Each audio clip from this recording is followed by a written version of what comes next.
Good evening, comrades. Welcome to our first session in this new education and discussion series called Why Marx? Why indeed? He's been dead for 140 years. His close collaborator, Marx and Engels, lived a little bit longer, but both died in the 19th century when capitalism looked very, very different compared to today. There's certainly things in the writings of Marx and Engels that are somewhat out of date and perhaps need updating. Would be a miracle if not. Marx and Engels purposefully never wrote what they called a blueprint of what communism would look like. On the one hand, I mean, that's a shame, obviously, for us. On the other, they understood, of course, that capitalism is constantly revolutionizing not just the means of production, but also the way people live, love, and work. It's impossible to foresee the future. We have to make the future in today's entirely different conditions. But Marx and Engels, in our view, remain hugely important for today's struggles for three main reasons, which we'll come back to throughout this series. Firstly, they explained how capitalism came into being. It wasn't a natural progression, things just become more democratic and more democratic. It was a series of very violent struggles, revolutions, and of course, protests by those below. Secondly, they explained how capitalism works, how the inbuilt need to make a profit leads to constant expansion and going with it, the total exploitation of humanity and the planet. This need to exploit is part and parcel of capitalism as a system. It's not about bad bankers or Elon Musk or this or that company polluting a river. It's a system based on the means of production in private hands. That is the base that creates its own superstructure. The laws, police, armies, schools, media, they're all there to protect and recreate capitalism in its current form, through force sometimes, but mainly through ideology. Thirdly, Marx and Engels explained how to overcome capitalism and establish a truly human society, what they called communism. And for this, it requires, they explained, the active and the conscious actions of the majority of the working class that needs to make revolution.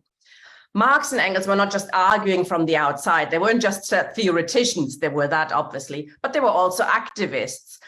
Kevin Bean was going to talk about this a bit in detail, but he had to pull out because of a medical emergency. So I'm touching on the issue just slightly.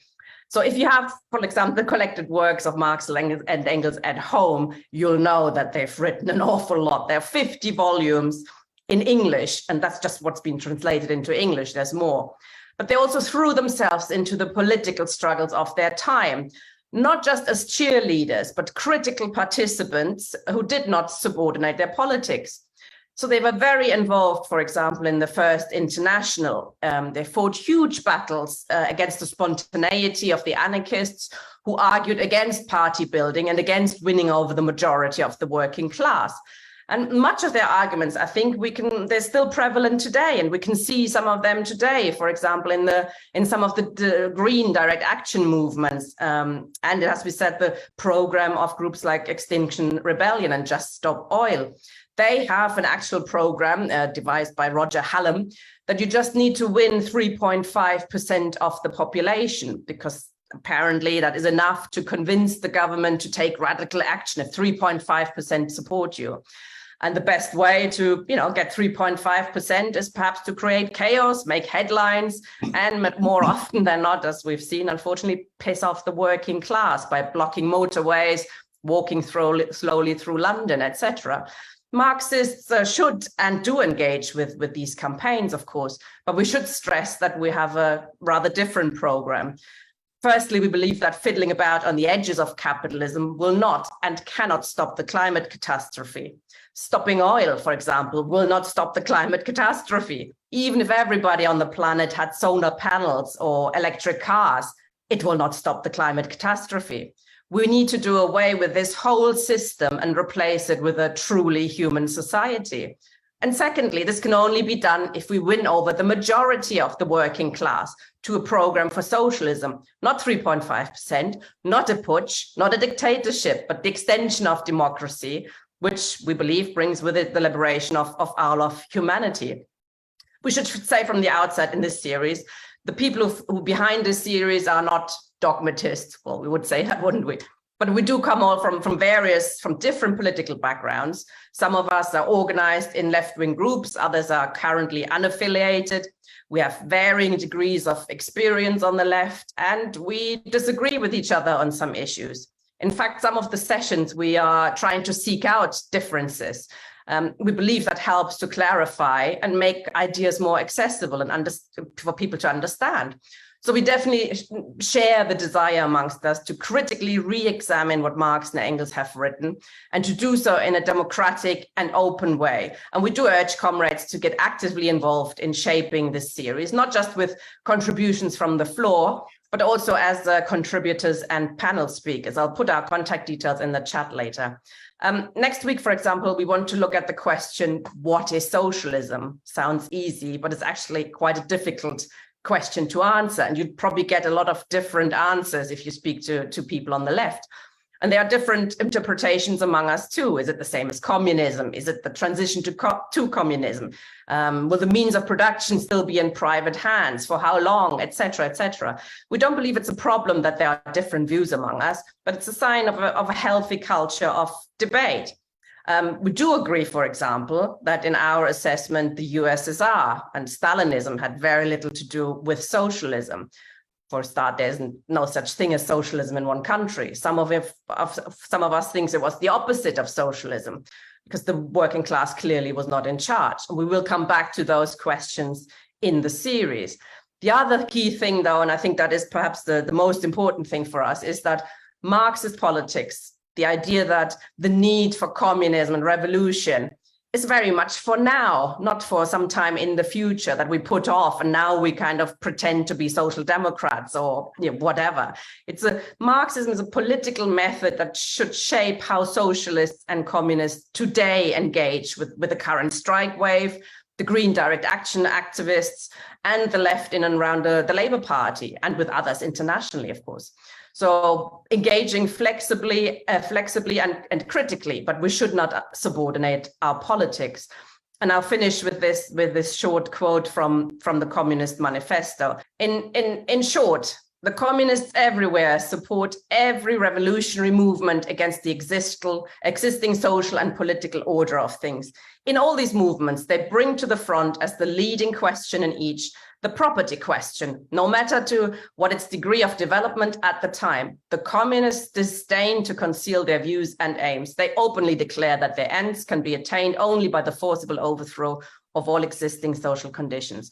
Let the ruling class tremble at a communistic revolution. The proletarians have nothing to lose but their chains. They have the world to win. I think that is a really important quote. It does say we do engage with all movements, but the question is how? How do we do it? By fighting openly for Marxist politics, in our view. And that is very much true today as it was then, and even more urgent now, considering the impending climate catastrophe and the real danger of World War III. Our first speaker tonight is Ian Spencer, who will look at this question, why communism is now important than ever.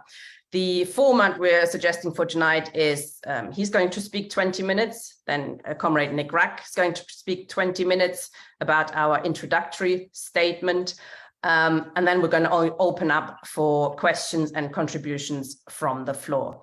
So Ian was a member of the Young Communist League, was active in the Labour Party. He was also active in the miners' strike. He broke with Stalinism. I don't know if he was a Stalinist before that, but studying Marxism under Jeff Kay at City University before studying under Hillel Ticktin in Glasgow. And he currently works as a research nurse in Newcastle and lives in Durham. Good evening, comrades. I'm going to argue here that communism has never been more important. Communism is an absolutely fundamental human need.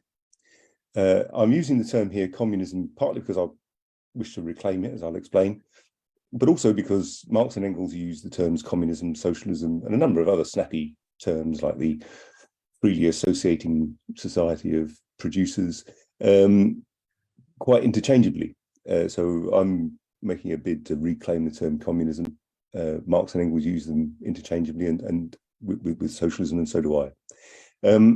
why I say it's a human need is, as Tina has already outlined, a communist society is one in which humanity becomes truly human for the first time in its written history. The fundamental change that would take place is not just simply to the mode of production, isn't just simply the way in which we make stuff. The fundamental change is to humanity itself. If you look through Marx and Engels' work, Engels' dialectics of nature, for example, they're quite clear that the project of socialism, the project of communism, is to actually transform society, just as it is part of what it is to be human, to change nature, and in so doing we change ourselves. So communism is more important today than at any point, partly because we are literally on the verge of World War III. Currently, NATO is prepared to fight to the last Ukrainian to turn Russia into a vassal state, and that will only be the beginning, because we're looking then at the potential for a war with China. Communism is the only possible force that can stop that march to war. Capitalism, if you read the Communist Manifesto, one of the things you'll see, and it surprises some people, is an appreciation of what capitalism has achieved, in the sense of it being able to develop the forces of production to the point where we have effectively abundance. We already have abundance, and yet notwithstanding, vast areas of the world are living in desperate poverty. Areas of the world which were once far more developed, which were far more prosperous, are being turned into wastelands where people have no choice but to leave to seek some sort of better life, just to stay alive. So communism has never been more important. Capitalism is now, having brought that abundance into being, now exists only as an impediment to further production. As you know, capitalism didn't come into being like some shiny new pin, or as the product of a gradual movement, but was itself ushered in revolutionary upheavals in England in the 1640s, in France in the 16th century, and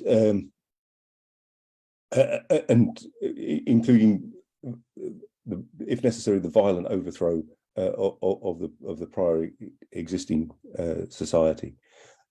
So capitalism has outlived its purpose in just the same way that feudalism had become an impediment to the development of a capitalist society. We therefore need to move to a world society. Communism is impossible in the context of a single country.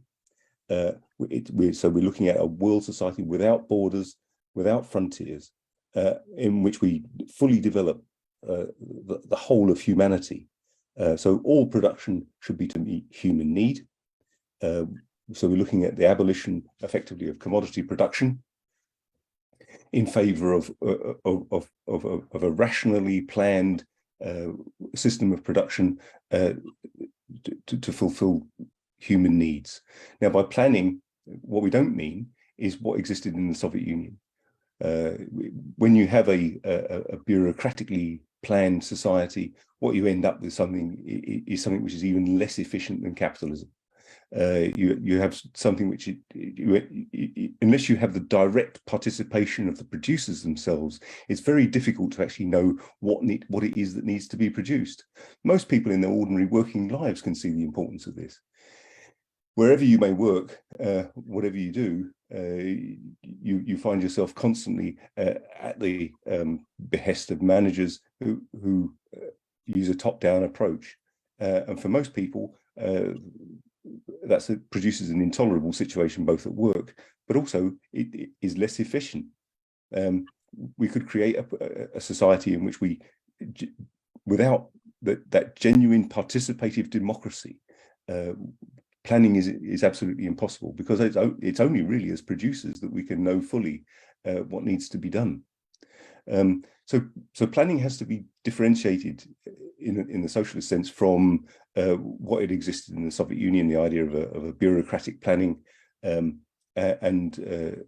instead move towards a direct participative democracy. Now, of course, historically, we know this has taken place with the Paris Commune of 1870-71, in the Russian Revolution, the Soviets sprang up spontaneously in 1905 and again in 1917, and workers' councils, of course, in the German Revolution. The form that democracy will take in the future may be completely different, but nevertheless, we have to be absolutely clear that as socialists, we stand for the democracy and the decision-making by the working class itself. The liberation of all humanity is the act of the workers themselves.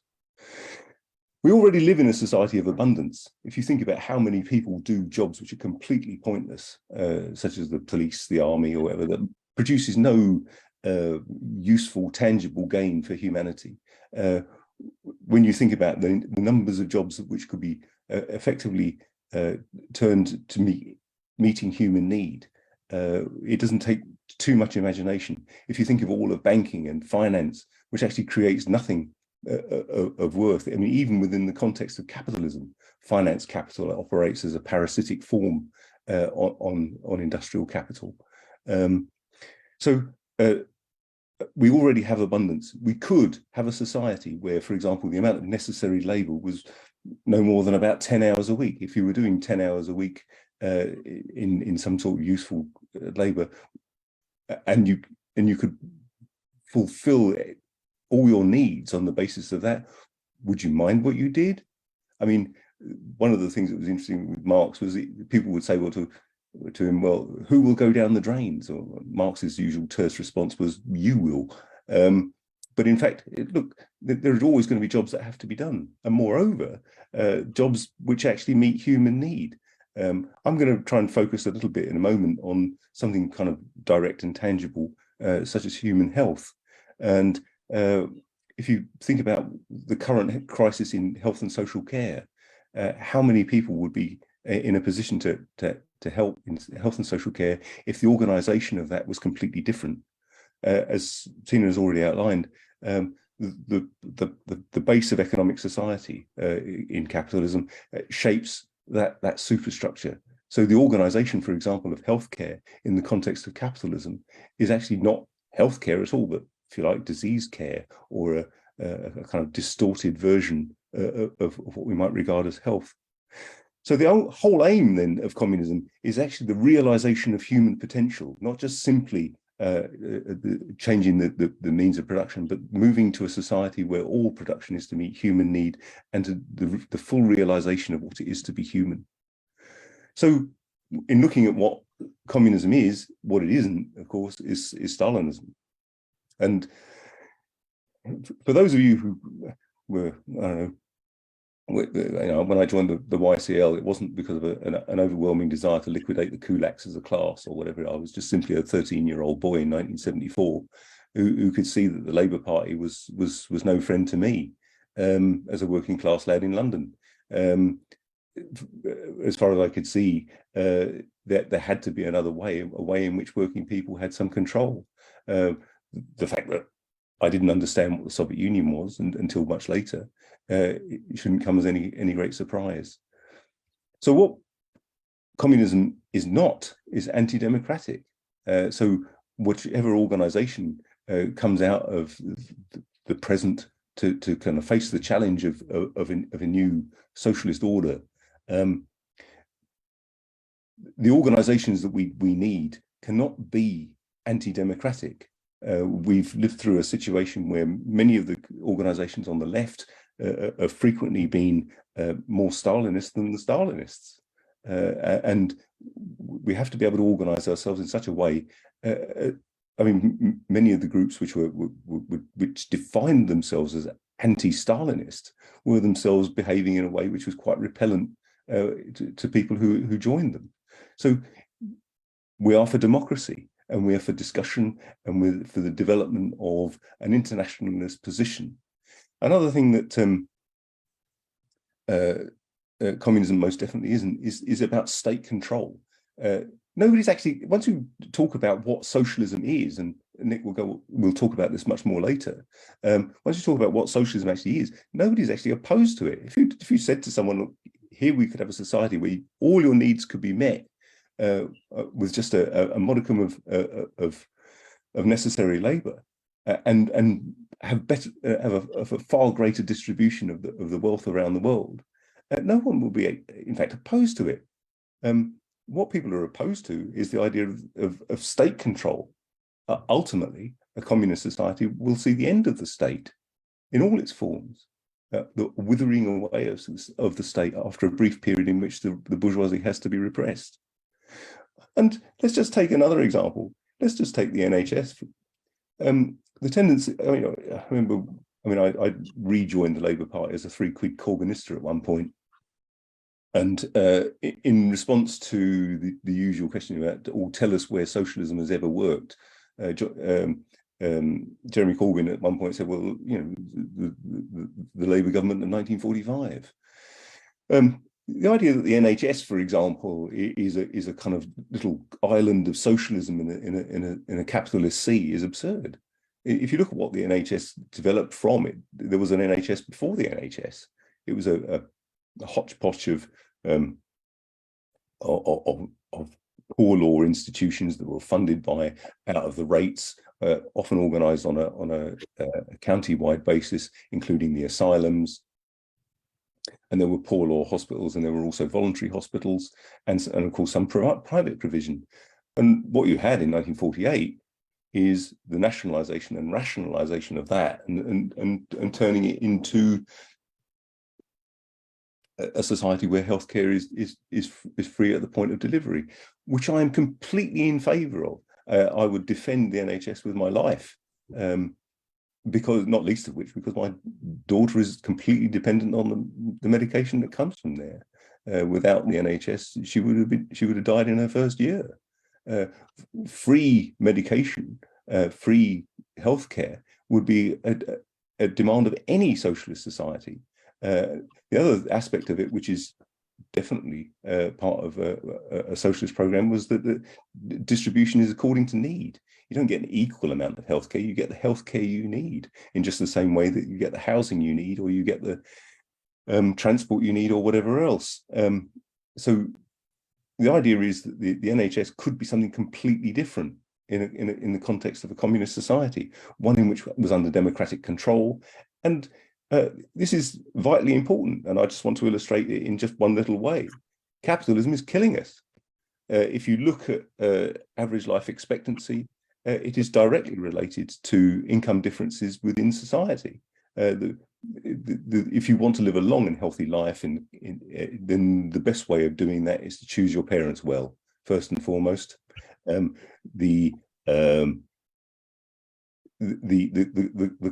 class gradient in almost every single condition, whether it's cancer, heart disease, strokes, or even the deaths of children by accident, are distributed on a class basis. The poorer you are, the more likely you are to die of cancer, to have your children die in an accident, or to have worse health even while you are alive. So living a full and healthy life, we're generally living, more people are living to an old age. But the outcomes are quite different. So somebody who lives to be 70 and has come from a poor background is going to have worse health into old age than somebody who is older. And we're now looking at a situation where the great gains that capitalism has given us in terms of being able to live to an old age are adversely affected by the idea that somehow old people are a burden. The whole of health and social care. If you recall what used to happen with somebody with Alzheimer's disease, there were psychiatric hospitals, and that's where people with Alzheimer's disease went, and they were cared for free by the NHS. I came across somebody recently who has spent £45,000 on caring for her mother with Alzheimer's disease, and that has been paid for on the basis of the sale of her mother's house. So health is distributed along a class gradient, and that's as true of schizophrenia as it is of heart disease. Moreover, more unequal countries tend to be sicker. If we look at these are all relatively wealthy countries. We see for a whole range of different social indicators, whether it's life expectancy, literacy, trust, obesity, mental illness. The more unequal the country, the worse those ratings are. The USA spends more on healthcare than any other country in the world as a proportion of gross domestic product. And that might seem strange considering the numbers of people who don't have any insurance at all, but nevertheless, they're effectively spending more on healthcare than any other country in the world and achieving less than many countries in the many developing countries. So the United States is after Singapore, the most unequal country in the world, and we see the gradient here before us. So the UK is just behind Portugal there in terms of one of the most unequal countries in the world, and we too have a worst index of health and social problems. And this is notwithstanding the NHS.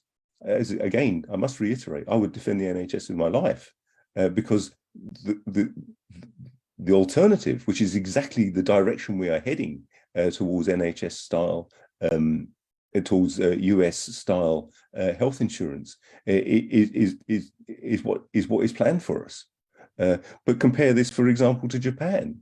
Japan doesn't have an NHS, but it has some of the best health and social care going. But it also has relatively low inequality compared between, if you look at the gap between rich and poor. The aim of communism, of course, would be to eradicate that gap altogether. We would be moving towards an egalitarian society from the point of view of the meeting of human need, not just simply an equal measure applied to unequal people, and move to a society where all countries could achieve good health and social care. For example, just to illustrate the point, average life expectancy in Japan is 84.6. Average life expectancy in the Central African Republic is 54.3. Whether you're looking at the life differential in London postal districts, or whether you're looking at it in global terms, the impoverishment of working people leading to millions upon millions of excess deaths every year, notwithstanding. Yeah, and that's not even taking into account things like COVID. So, in conclusion, we can see this is true even in terms of mental ill health.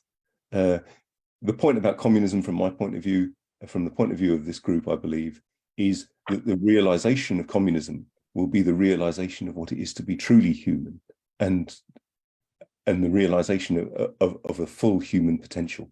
Thank you. Thank you, comrade. There we go. Thanks for that. Can you imagine how old we're going to be under communism? Maybe 300, 400 years old. Maybe not quite. But, you know, there's room for improvement on all sorts of levels. Thank you, Ian.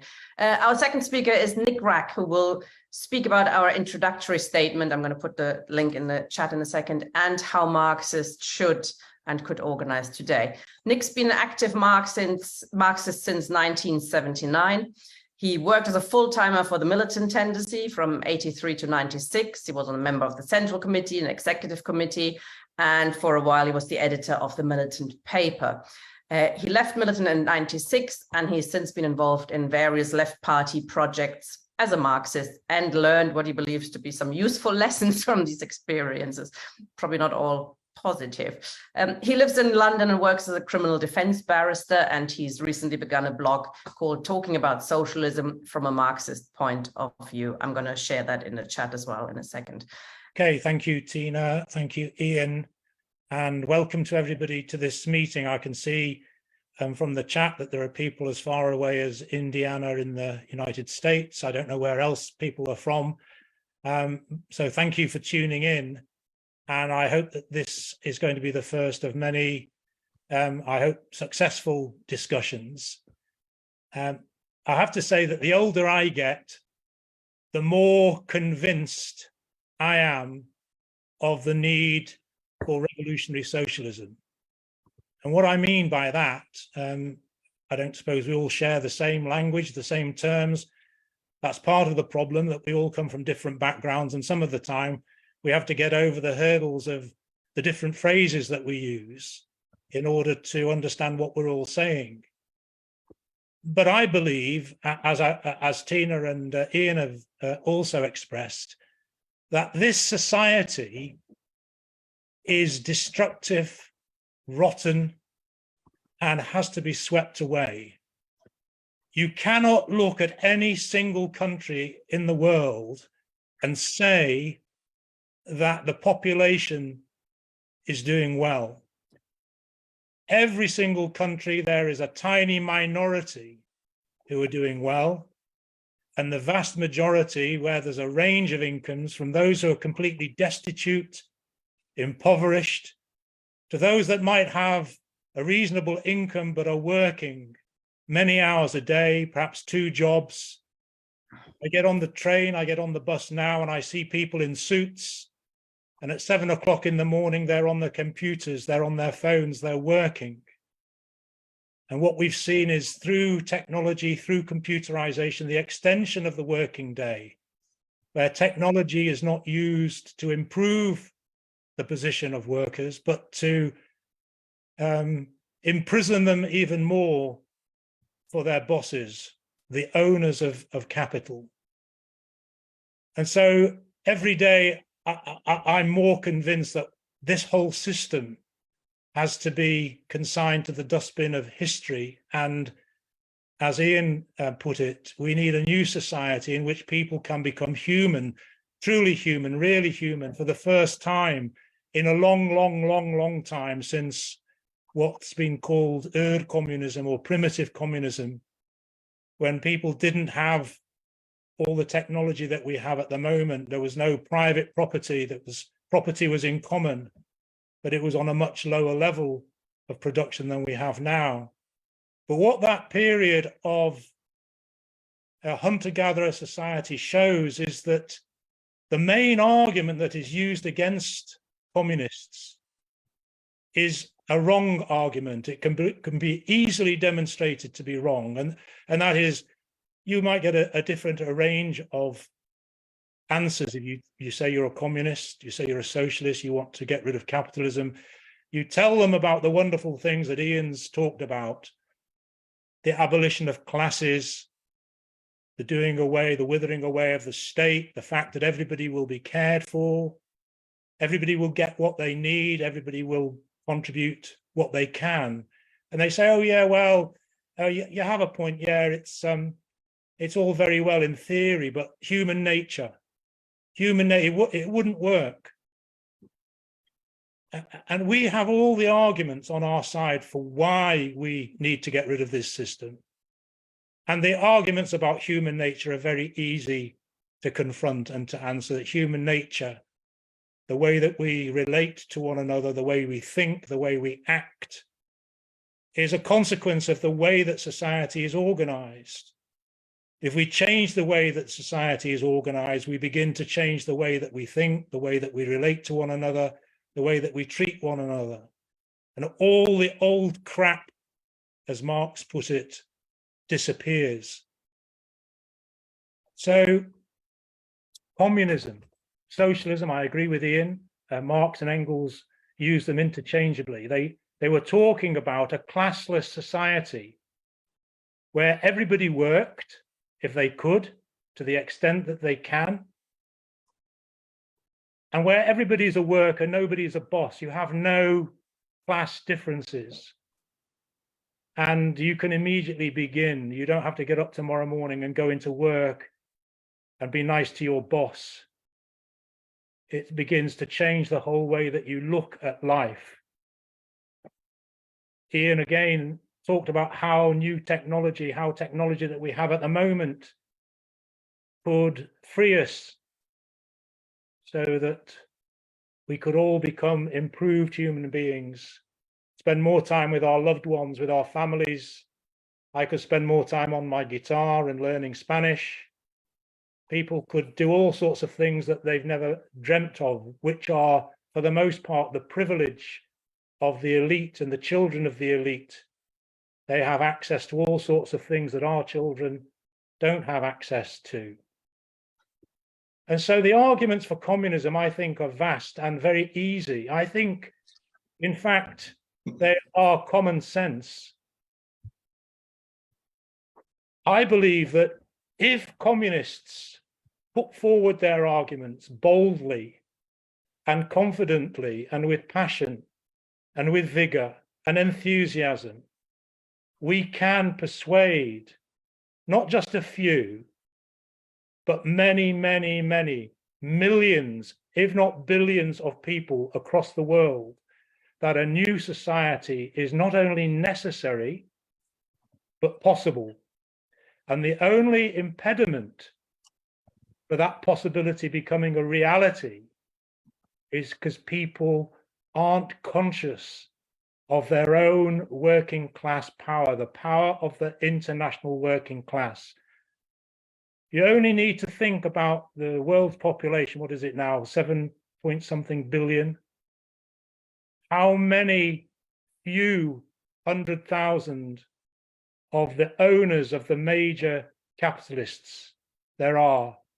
How easy it would be if we were conscious on a mass scale of the power that we have to bring this system to an end. And so the question then arises, well, if it's so easy, if it could be so easy, why haven't we achieved it? And of course, there's two processes taking place in society, two different ideas. There's the ideology of the ruling class, which tries to imprison us to think that things are static, that it's always been like this, that it can't change, that you're wasting your time, just knuckle down, make a living, get on, get some sleep, get up, go to work the next day, and so on. But then there's the experience of the working class, which refuses to lie down, which refuses to accept its exploitation and forms its own ideas. But those ideas, the ideas of the alternative system, the ideas of communism, as Marx and Engels developed them, don't come inevitably class experience. If it was an inevitable consequence, if it was an inevitable conclusion that all workers, from their exploitation, from their degradation, from their oppression, automatically became communists and automatically understood what was needed, then things would have changed 100 years ago or more. But that's not the case. And what we need is those people who have been fortunate enough to understand the possibilities of a new society and how to achieve that new society.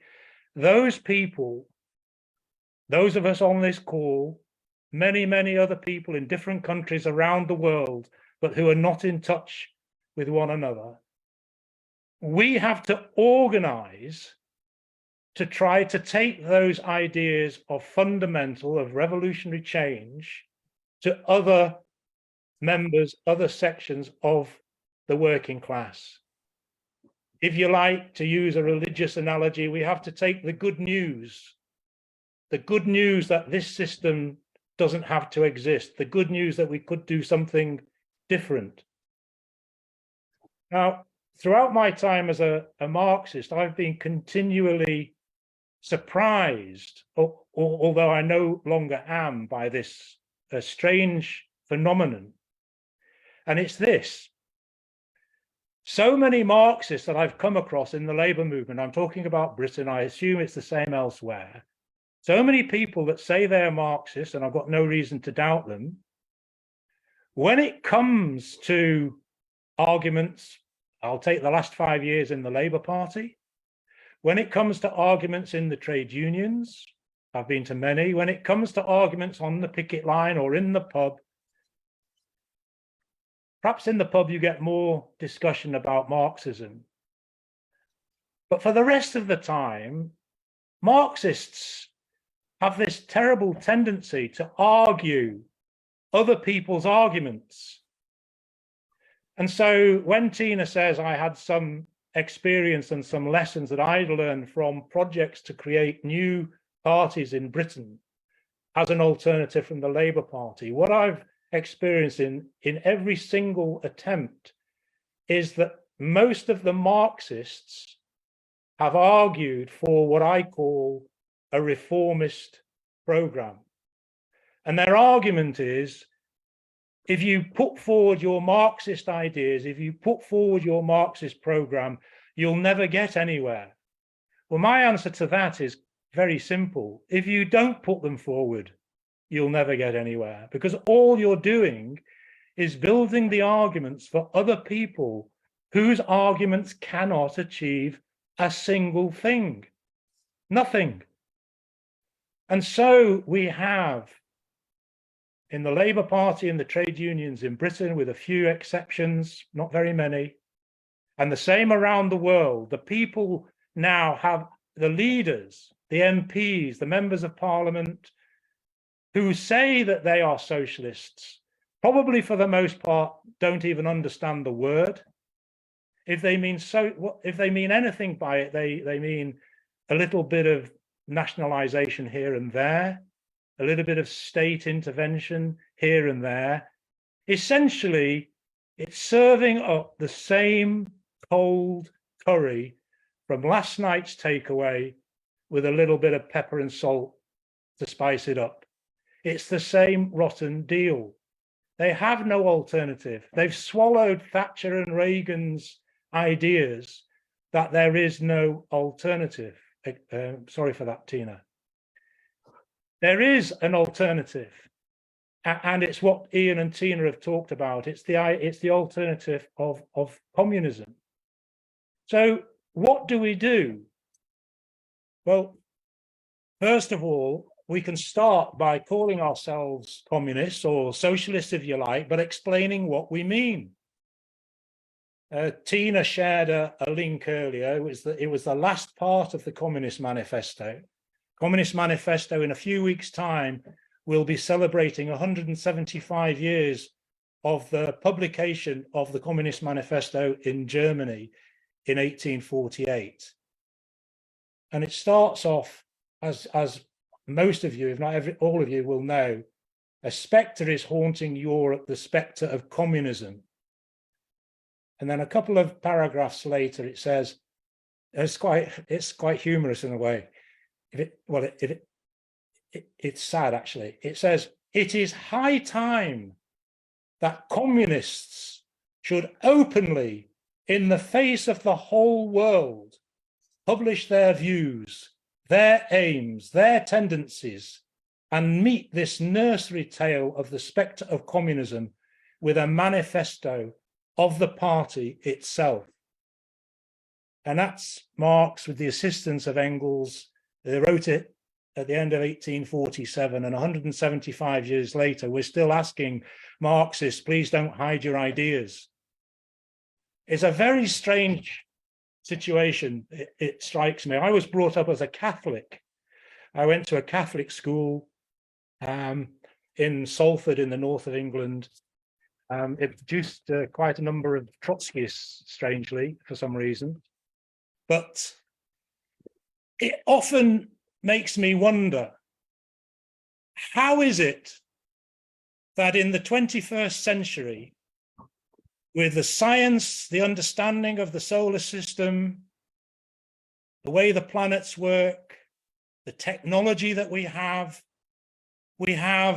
several billion people that believe in religious ideas from 2,000 years ago or 1,500 years ago, and yet we can't claim anything like that for the project that will change people's lives whilst they're still here on Earth.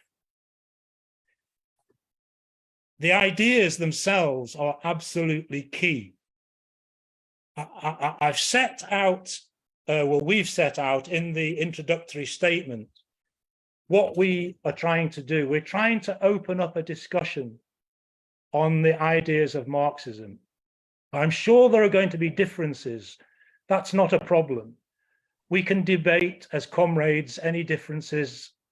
That's how we get clarity. We can, through a clash of ideas, we can get clarity about how we go forward. But we've set out there, I think, A, B, C, D, E, F, G, 7 basic points which we as Marxists feel that there's no real question about. Those 7 points at the end of the statement are ideas that we all agree on. There will be other ideas. I mean, is the tendency of the rate of profit a law? Does it exist? Doesn't it? That's something that can be examined. I'll put my hand up now. I believe that it exists as a tendency. It's extremely important and quite fundamental. What was the nature of the Soviet Union? Well, as Ian said, it certainly isn't or wasn't socialism. There are very many competing theories. Does it matter? I don't think so, in terms of what we're trying to do now, so long as we understand that it's not or wasn't socialism. That's what we have in China, where, you know, quite a large proportion of the members of the Chinese Communist parties are themselves billionaires. It seems quite preposterous for people to refer to China as some sort of socialism or communism, or even that the party leading China, a communist party. So we have to get our ideas across. Now, I think there's one thing that I want to stress is, from my point of view, these discussions are not academic. Ideas on their own, which Marx and Engels understood as young men in their 20s, once they'd settled their accounts with their philosophical background, they came to understand that actually part of their philosophical antecedents was, well, actually pretty much most of it was useful and had to be rejected, because the philosophers that they'd been close to, like Feuerbach and so on, refused to engage in what was the activity of human change, political activity, political action. And what Marx and Engels explained was that ideas, they can't achieve anything on their own. But if they grip the masses, they become a material force. And that's what brings about change. And that's what we've got to set our sights on. It may seem that we're setting our sights far, far, far too high. Who are these 3 people on this Zoom room? Who are the 100 people in this Zoom who have the audacity to talk about changing the world, changing the nature of the way society is organized? Well, we have to start somewhere. And if we're not confident in our ideas, if we don't extol the arguments of Marxism, then nobody else will. The leaders, or I should say misleaders, in the various workers' parties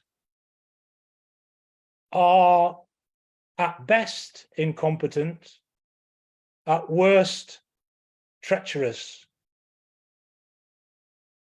The British Labour Party, a capitalist workers' party, a bourgeois workers' party, led by outright supporters of capitalism, Tony Blair, Keir Starmer, Liz Kendall, Wes Streeting, and so on. Even the best of the left, Ian mentioned about being a £3 Corbynista. I rejoined the Labour Party under Corbyn in the hope of being able to intervene as a Marxist and drawing people towards the ideas of Marxism, in which I have to say I pretty much completely failed. but learn the lessons. Even the best, most genuine of the left, of what I call left reformism, don't really have a clue about how to change society or what you need to change society. And if you listen to Jeremy Corbyn, obviously a very decent man, attends picket lines unlike most Labour leaders in the past, but didn't have at all any project for challenging capitalism. And that's the problem. If you don't say, I'm the leader of this party and I want to get rid of this rotten system, then you've already surrendered to the capitalist class. I believe that if we can build serious points of support, we can enthuse people.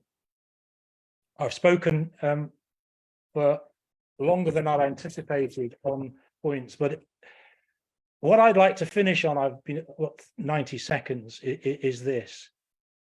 What does it take? I hope that out of these discussions, we can bring together people who share the ideas that we've all spoken about and understand what Marx and Engels devoted their whole lives to, and that was the idea that the emancipation of the working class has to be the act of the working class itself. And in order to achieve that emancipation, the working class has to create its own political party with its own clear program for change.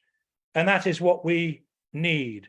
It doesn't mean that we leave alone people that don't agree with us. It doesn't mean that we leave to one side the millions that look to the Labour Party in Britain. We don't leave those in the clutches of Starmer and Streeting. We go after them with our arguments. We go after them with our ideas. We support workers in struggle. We take up discussions on the picket line. We say, how can we help you win? But more importantly, in my position is, how can we together put an end to this daily rigmarole of constantly battling to defend what we won in the past, which is being taken away from us again and again and again. We have to find a way of ending this constant circle of struggle, defeat, struggle, minor victory, end the system and end the need for struggle. Thank you. Thank you very much, Comrade. Now, before we open up the discussion, just a couple of questions to the panelists. I mean, it's interesting that officially now the working class is in the majority globally for the first time. I think that's a couple of years ago they did some survey, you know, that the peasantry and small businesses, etc. The working class wage laborers are for the first time in the majority, which by itself doesn't mean very much, as both of you have explained. Of course, there's nothing inevitable. I mean, you know, logically, of course, you know, we want freedom, we want human liberation, but the subjective factor is huge. It is a huge problem that subjectively there's an objective need, but subjectively the working class is not organized very well. And this is something that, yes, we want to discuss theory and what Marx and Engels wrote, but we also want to discuss how should we organize, and that's a really important issue going forward. Now, there are, as you mentioned, you know, the Labour Party is not a Marxist party. There's lots of other projects on the left. Since the defeat of the Corbyn movement, I think there have been, you know, organizations, Resist, Workers' Party, the SLP is still around, Left Unity is still around. These are more sort of social democratic organizations, perhaps. But then there are some organizations that do call themselves Marxists, like Socialist Workers' Party, Socialist Party. Why and why don't we join them? How should we do it differently? What needs to be done differently with the project as ours, where we can have different points of view? Ian, Nick, what do you think? How could we organize differently? If you look at probably the biggest left of the Labour Party group in Britain today, it's probably the Communist Party of Britain around the Morning Star. The difficulty I have with that is that they're thoroughgoing statists, if you like. The idea that they're still wedded to the idea that it's somehow the state that will bring about socialism. Whereas we know full well that from a Marxist point of view, we have to smash that state and institute, we'll discuss this more fully later, a dictatorship of the proletariat, a temporary period in which we have to suppress the bourgeoisie, and in order to institute a socialist society. So the differences I would have, for example, with the Communist Party of Britain would be so irreconcilable. I mean, I don't even regard them in a sense as being on the left. That doesn't mean to say that every one of them is right-wing or just wants to run roughshod over the working class. I've known people who've been in the Communist Party who've been decent comrades in a trade union struggle. You can have your differences, and I think there will come a point where many of these groups will coalesce. The other aspect, which is important, I think, is to learn from Marx's methods. When you read Capital, this man spent decades poring over things like Her Majesty's Inspectorate of Factories and statistics, and he's chock full of empirical data apart from anything else. And he understood the present. He understood his time. Lenin, I would argue, was successful because look at one of Lenin's greatest but probably least read works, which is The Development of Capitalism in Russia. He sat down to analyze the present. One of the things that is so striking, and we'll discuss this further as well when we come to talk about whether there's still a working class, is the interrelationship between class consciousness and imperialism. You know, we live in a society which is pretty well off compared to some places. I mean, the reason why I focused on health was because, but can we carry on surviving with a brutal, inhumane society, laying waste to great tracts of the world? And of course, this comes to our shores in the shape of bodies washed up on the beach, or in the shape of people. I mean, how bad does it have to be where you're living to spend your last penny in an open boat on the channel to come to this benighted place? And yet, the fact that British people see themselves as being still relatively privileged is only on the basis that Britain remains an imperialist country. And as Marxists, we're internationalists, and our analysis has to be on the basis of that. So our duty is also to go beyond that imperialist mentality. Nick, any ideas from your time in the various groups, how to avoid becoming a sect? Well, it's a strange thing, isn't it? Because I mean, in the document that we've produced and in my speech, I've emphasized the question, the key issue of having a program. And when Hyndman set up the SDF, the Social Democratic Federation, at the end of the 19th century in Britain, Engels criticized it and him for being a sect, even though they espoused the ideas of Marxism. So you can have the right ideas and even on paper a pretty good program and still be a sect because you don't relate to the real movement of the working class, or because you prioritize the differences that you have rather than what's similar, what's in common with the mass, and you don't really engage. So you can be what Engels called educated, haughty, or sort of elitist. You talk down to people. You don't engage with where they are. I think we have to find a way of presenting our ideas in a real way that relates to people in their own experiences, and that can easily be done. And the more people we have in the working class who participate in what we're trying to do, the easier it becomes, because we're getting feedback. But the main problem, it seems to me, I mean, I think there are lots and lots of fantastic class militants in the organizations that exist at the moment. But they're in organizations that are hostile to democratic debate and discussion. It's very top down. And what we need to have is the ideas in front of the class.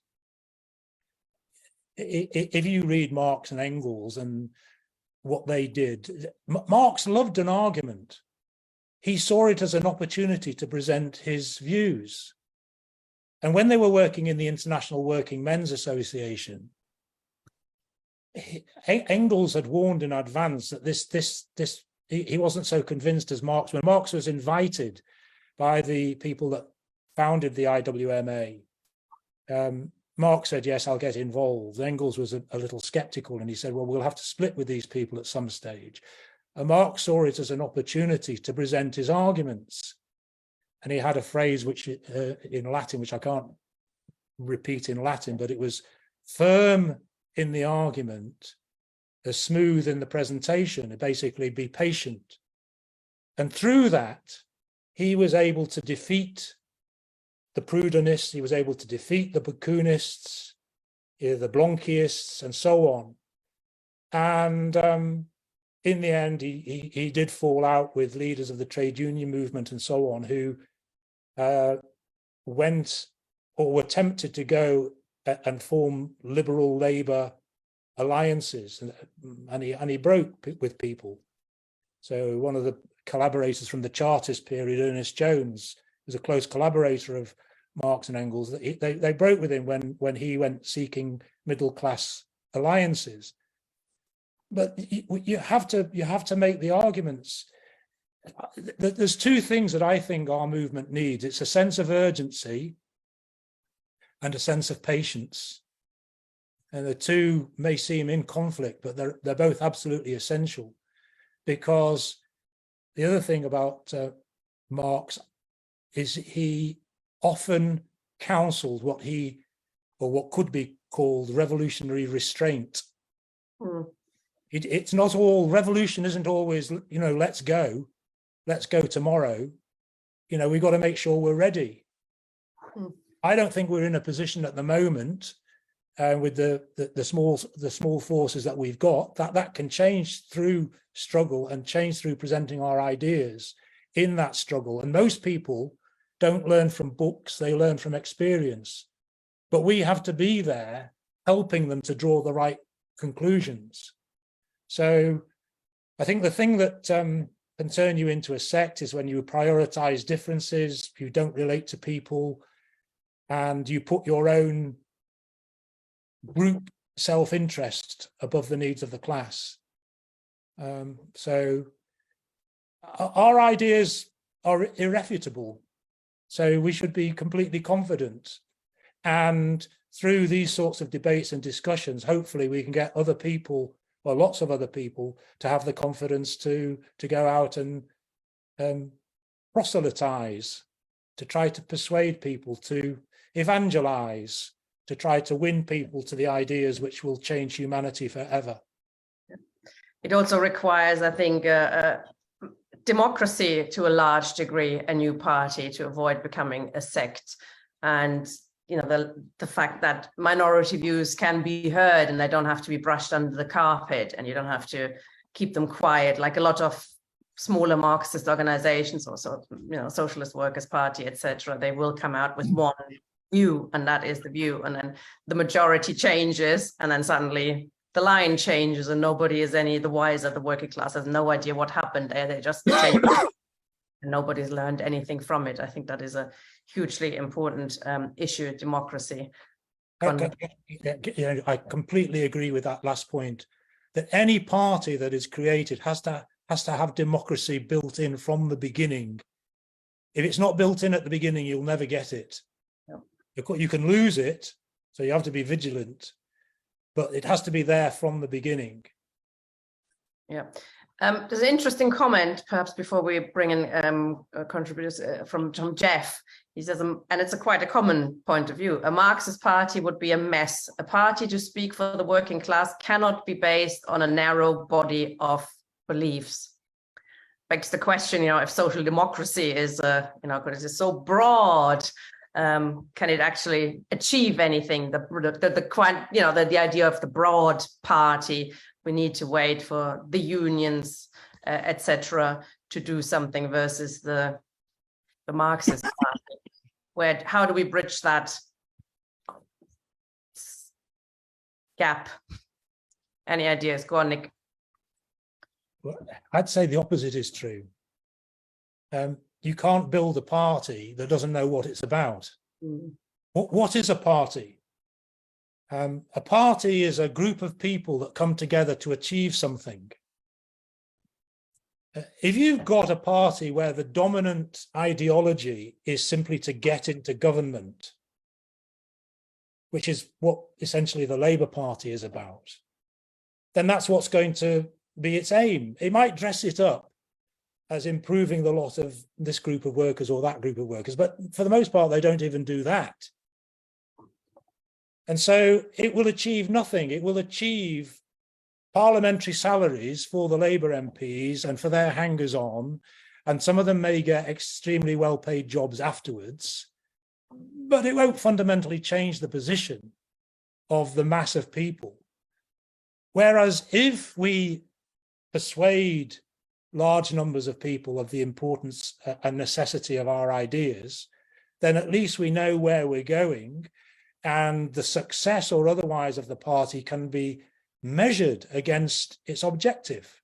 And of course, we wouldn't say, don't get involved with the trade unions, don't get involved with Marxists can organize as Marxists and still get involved in wider working class struggles, but at least you have a core of activists who know what they're fighting for some kind of vision, which is, I think, is very important to inspire people. What are we actually fighting for? And the Labour Party has not much of a vision. Okay, so let's bring in some people then who've got their hands up. I think Anne McShane was one of the first ones. Welcome. Oh, sorry, you have to unmute yourself. There you go. I have now, yeah? Yeah, all good. Okay, thank you. So thank you, comrades. And I'm on this call from Cork in Ireland. And obviously I know quite a lot of the comrades already here because I've been attending the Labour Left Alliance meetings and basically very many of the discussions online over the last few years since this all really kicked off after COVID. This has been the one thing that COVID did, which I think has been really helpful, is that it introduced us to the concept that we didn't actually have to physically be present at meetings to have a discussion. And despite all the criticisms of this method, I think it's still preferable to not being able to have the discussion or reading about them afterwards. So what I liked particularly about what has been said was Nick's point about the question of a party project. I know that Tina mentioned the programme, and I think that that's the most important question that we really need to discuss in a way, because organisation has to be key. The problem at the moment, say for instance, in Britain and in Ireland and everywhere internationally, really, is that our forces are divided and powerless because of that.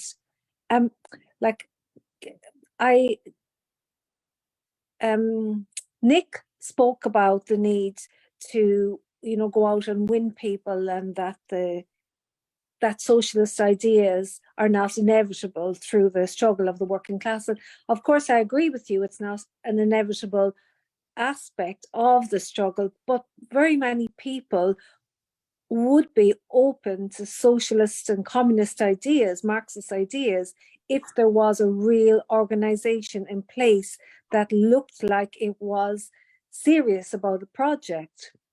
For instance, in Ireland, as comrades, some comrades will know, I lived in London.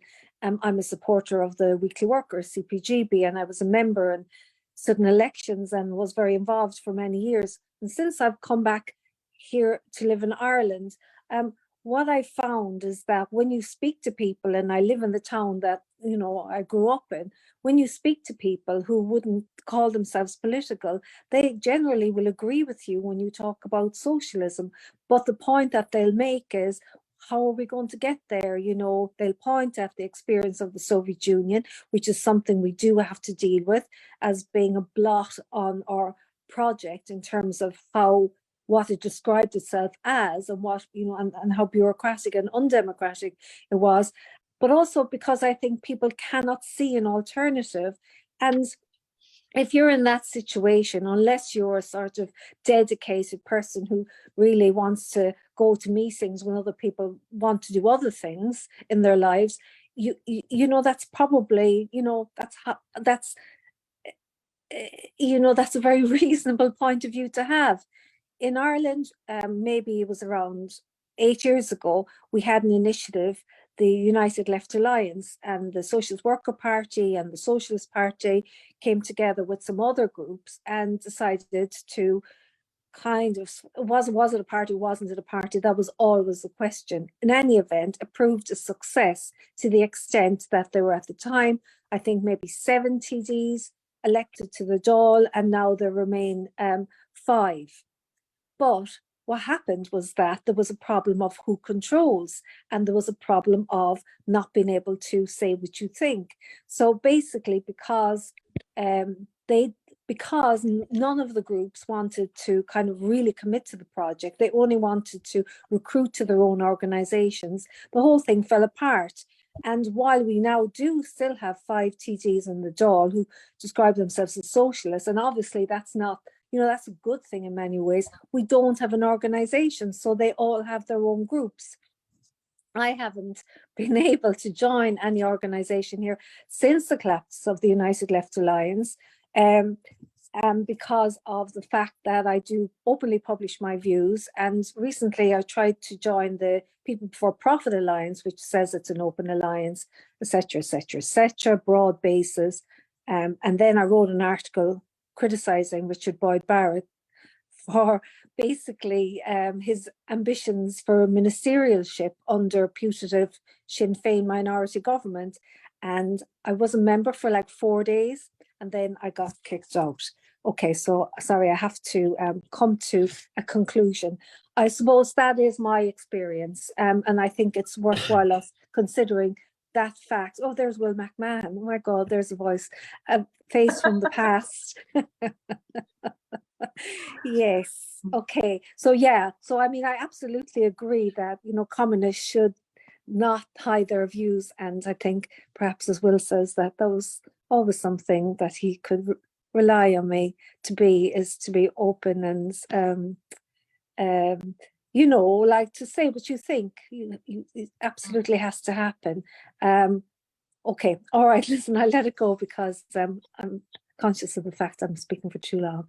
Thank you, Anne. I mean, that's where the importance of democracy really comes in, because without that, yes, you will have the leading position, you know, of the leader, and that's the position. Will, you've been mentioned, so why don't I bring you in now? Otherwise it'd be a bit odd. Sorry, I muted you by mistake. Yeah,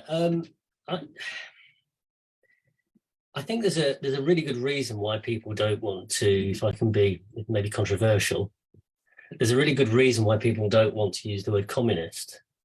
It's because the historic memory of it is what's happened in China and what's happened in the Soviet Union and Eastern Europe, and millions of people died as a result of regimes that were called communist. So that's quite a big barrier for the public mind to overcome. Yeah, and I think that explains why people might think of coming at it from another direction. Now, probably, I don't know about other people in the room, but I've been kind of reading around this a little bit, and it was a huge relief to me in a kind of an opportunist sense to realize that Marx and Engels actually didn't make much distinction between communism and socialism. Yeah, so and I bring up this opportunism thing on purpose because because we can legitimately, I think, as Marxists use the word socialism. So we want a mass socialist party, working class membership with a socialist platform, and that's arguable for, yeah. But also we know from history that that's not enough, because the key question then is how do you get to the socialist society? And how do we lay out without putting the word Britain in front of it, but a road to socialism? And this is where I think that we get quite a lot of problems. I mean, at present, I don't know, when I was at school in the late 70s, early 80s, there was a big debate in sociology about proletarianization of people, or whether we were all going to become middle class. And it's pretty clear now from what capital is doing is that we're into a long period of immiserization, of proletarianization, not just in other countries where the peasantry has been reduced, but also a kind of proletarianization of the middle classes in this country. Capital kind of screws down and tries to save itself and tries to create more growth. So in one sense, the arguments that we've always been putting are about inequality, about capitalism, development of inequality, are in front of our eyes now. Yeah, they're in front of our eyes now. They're undeniable. You know, on my local news in Hertfordshire, there was a story about a woman who spent time growing food in her garden and our allotment to feed people. And she looked at the screen and they said, "Why are you doing this?" And she said, "Well, we're the fifth richest country in the world, and yet we can't feed people." What she was going, what's going on? And then she stopped and she said, something's going to snap. And so it's almost like precisely at the point and in the period where our arguments are most relevant, we are coming under, of course, the greatest pressure to shut up, to be expelled from the Labour Party and all that kind of stuff. So I think our ideas are massively relevant. I think we should group around socialism. I wouldn't be opposed. I remember Anne, when Anne was standing in as a councillor in Hackney and I was chair of the Socialist Alliance, I was in favour of Anne putting communist on the back of her local leaflet, and she did that. And it did upset some people, but she did it, and I'm glad she did it. But I think the broader term is socialism. We can group around that. But as long as we say the socialism we're after is incompatible with capitalism, and the way that we're going to get there is by breaking up the state, the capitalist state that exists, and replacing it initially with another state that the working class will run. And that will lead on to a socialist society. That's not socialism, but it will lead on to a socialist society. So I think, you know, I kind of agree that we have to put a full idea of what we think a socialist society would look like and why it'd be better. I think we have to avoid, if you don't mind me saying this, Nick, your Catholic teaching comes through, the kind of everything will be wonderful. Yeah, the kind of millennial, everything's going to be great, man. I understand the feeling because that's what I think, but I don't think people will buy that. But I think we can say we can develop a different kind of society where we will banish all the basic miseries that people face, and we can build something where full human beings can come about. So we have to put that program down. We have to think about how we can organize to do that. And there are some tricky questions because it will come up on question time. Do you want to smash the state? Yes. Yeah, we want to get rid of that state because it's actually not, it's in the hands of a class that's benefiting from everything. Will there be a violent revolution? Yeah, these questions we have to work out answers to and discussions about and process, because we have no strategy for power. And part of what we have to do is work out a strategy for power. Thank you, Will. I think we're going to have to collect a few more questions because quite a few people have their hands up now. So I'm going to bring in a few more people. Marion, please.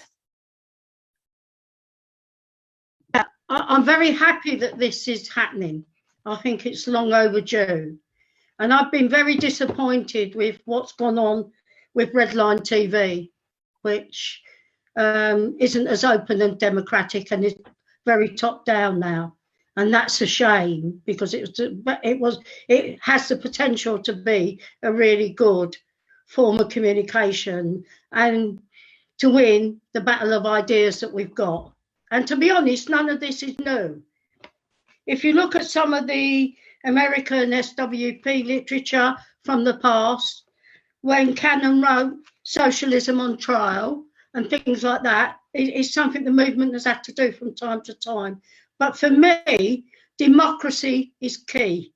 I've been in a number of organisations, often in a minority, often where you weren't really able to put out your ideas. In fact, in one organisation, we paid for our own documentation to be published. Anthony wrote a document on Russia. They wouldn't publish it. They said it was too long. So we published it.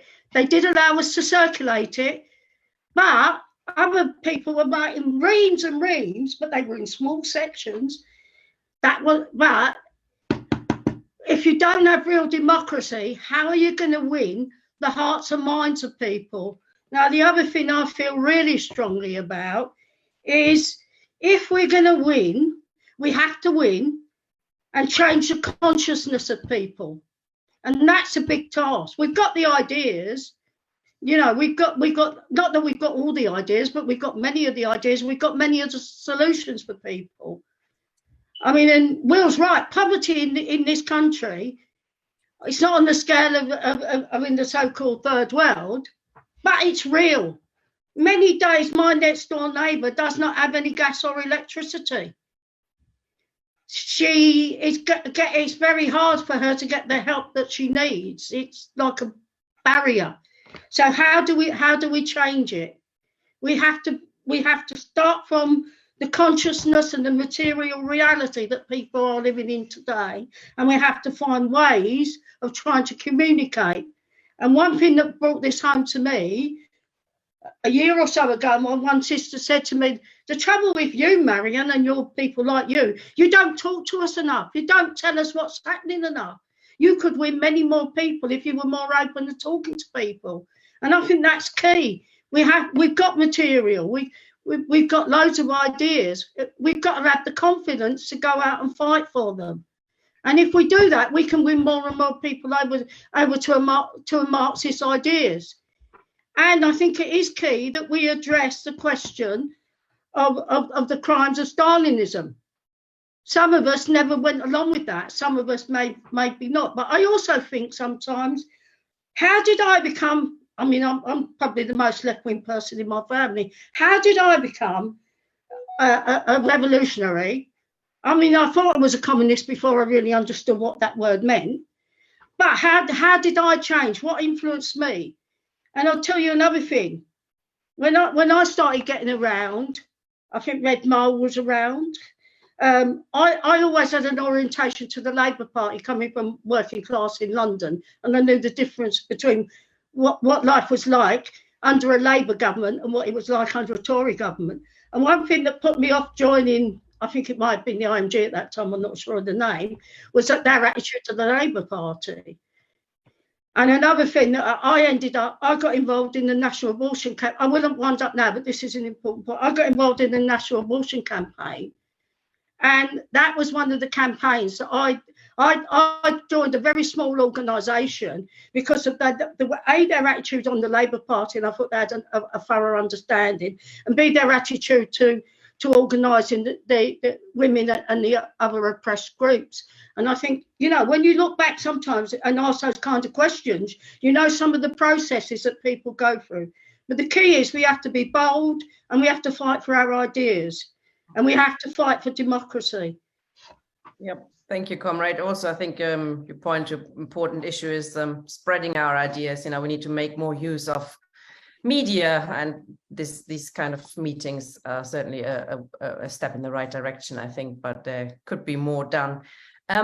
John, please, who's one of the organizers of this series. Hi. Well, yeah, thank you, Tina, and thanks to both speakers and the other contributions as well. I think this organization is really important because for a long time I thought what we need to have is an open debate about socialism, communism, Marxism, the whole nature of class struggle in an open form. I'm struck, by some, and I'm slightly skeptical just because of past experiences of this, that there's a quote from Marx, isn't it? The traditions of all the past generations hang like a nightmare on the brains of the living. And this is the problem for me, that, lots of people, if you refer to, Marxism or Marxists or communism, they will always refer to the Soviet Union. What happened there? What happened in China? Would you want to live like that? We're involved with a group in Liverpool, a small group, but reading Capital in the main, but going into Marxist theories. I was remember inviting somebody along to the group who was from Eastern Europe. And he said, well, I don't going to go to that. We were taught this in school.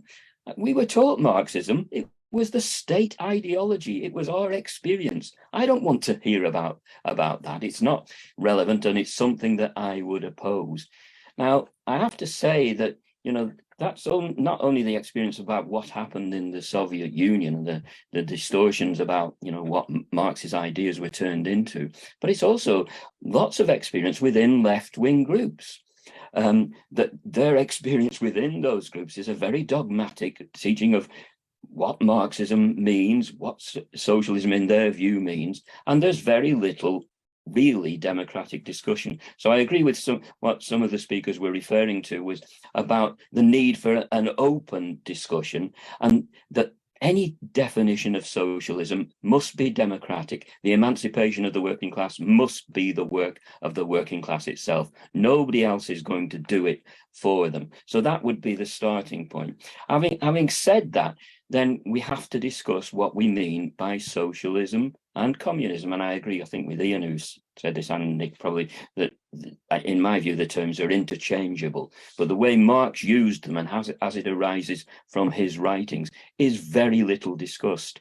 Our experience when we're involved with the group in Liverpool, and it's quite a general experience, if you talk to people about socialism, they refer to the Labour Party. That's the Socialist Party. That's their experience, and it means reformism. It means the welfare state. It means a state, more involvement of the state, more regulation. Or it means about our values, that basically we're pretty good people, that we want to share things and we're kind to people. So there's that definition. You want to talk about communism, then it seems to mean to people, well, it's the state, ownership and control of the state, a one party, a dictatorship. That is seems to me the common understanding of socialism and communism. A very confused picture, but as long as that picture exists, you have very little chance of having a proper discussion about it. So having said that, I think it was Ian, well, both speakers have referred to the nature of socialism. And I'm always surprised how, reading Marx, people don't seem to get to grips with what he refers to as socialism, as basically, well, he might refer to it as socialized ownership, but the general definition is of common ownership, but the abolition of capital social relations, the abolition of the wages system, the abolition of wage labor, the abolition of money, the abolition of commodity production. All those things emerge from reading Marx. And it seems to me that as soon as you start talking about things, even to people on the left, they will say, well, that's completely utopian. We're not going to talk about that. You can't talk to people about abolition of the wages system. What does it mean? And yet Marx talked about it constantly. Marx talked about, analysed money, what it was, the nature of it. And by definition, it was a social relationship of capital, that if we were going to be open about it and move to a different form of society, we had to explain that, and we had to stand for that. Abolition of the capitalist mode of production, abolition of capitalist social relations. Now, I think the speakers generally agree with that, but I think that's got to be the emphasis of discussion. Obviously, there are going to be people who disagree with it, but until we can start talking about an alternative to capital, and an alternative to the capital system, which is now worldwide, the states are an artificial boundary on the whole nature of productive society. And until we can start addressing that, then we're going to be stuck within within the definitions of socialism and communism and the limited nature of an alternative, which really makes things very pessimistic. So that's just my contribution. But questions about how relevant do you think the ideas, Marx's ideas of socialism and communism are today? Thank you very much, Conrad. We still have quite a lot of people with their hand up, which is good, of course, but might have to cut it down a bit because we need to finish by 9. Hi, Carol. Hi, thanks very much, Tina. The two speakers were excellent, and there's been some such really good suggestions made that have actually answered some of the questions that I jotted down here. I mean, we had 100 people on the call at the beginning, but there's 70 million people in the UK, and somehow we've got to reach, a majority of those. So my first question is, how are we going to do that? We've got to get this message out to many, many more people than we are on this call today. It's 100, it's great. I mean, it's a really good turnout, but it's not 70 million. So we want to know how we're going to do that. What is the concrete political program that we're going to present to people? We've got to present them with a vision. I think the two speakers have done that very well today, about how you can be more human. You'll have more time to do the things you want to do. You only have to work, the hours you work will be much reduced. This is great. This is part of a good vision for people to have. But we've got to have a concrete political program of how we're going to get there. And so it's the how. So we need the vision and we need the how we're going to get there. So how are we going to do that? And so how are we going to change society? As someone else asked, is this going to be a violent revolution? Because I think it was Nick saying, we've got to suppress the bourgeoisie. Yeah. Well, that ain't going to be so easy. You're talking the army, the police, the whole of the crown apparatus. So when you say we've got to suppress the bourgeoisie, you're talking about a huge job here that we have to do. So we have to know how we're going to do it. I mean, we couldn't even get Corbyn elected. I was out there on the streets canvassing, and I was told by people that Corbyn was unelectable. Can you imagine if you're going around there telling them, yes, I'm a communist? What kind of reaction you're going to get on the doorstep?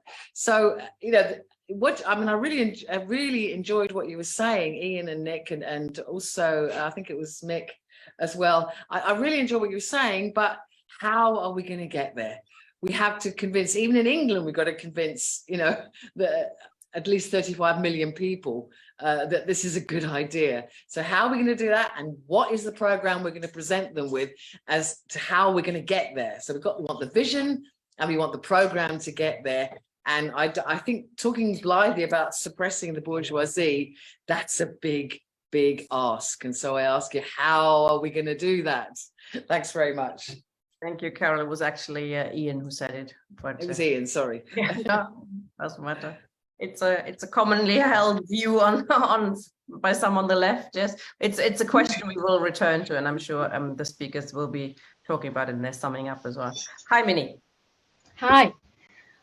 Yeah, great meeting. Thank you, everyone. Interesting.